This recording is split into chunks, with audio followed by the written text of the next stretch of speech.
Well, I got that piece up in there over the fuse box. You know, some things it's best not to talk about or think about much.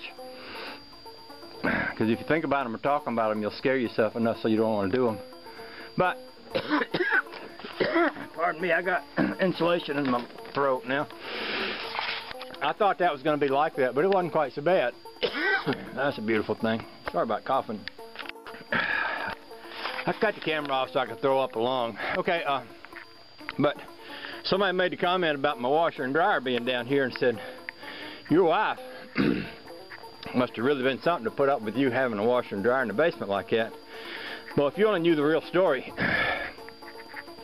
that washing machine there, I got by the side of the road with a free sign on it. The one before it was by the side of the road with a free sign on it. And when I put it in this house, I didn't have anybody to help me, so I dropped it down in the bulkhead. Well, when I did, I broke it, but it still worked, so I used it until it wasn't workable anymore. The dryer, the same story. It was free by the side of the road, and I brought it home, hooked it all up. When the broke one quit working, I found another free one by the side of the road.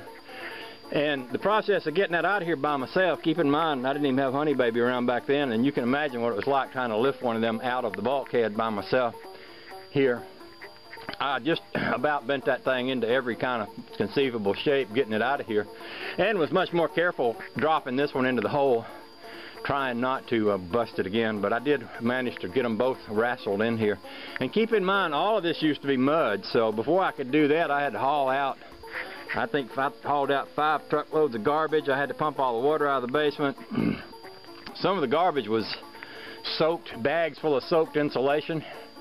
They weighed about 1,000 pounds each and would fall apart when you tried to pick them up. Well, you can just imagine how much fun I had.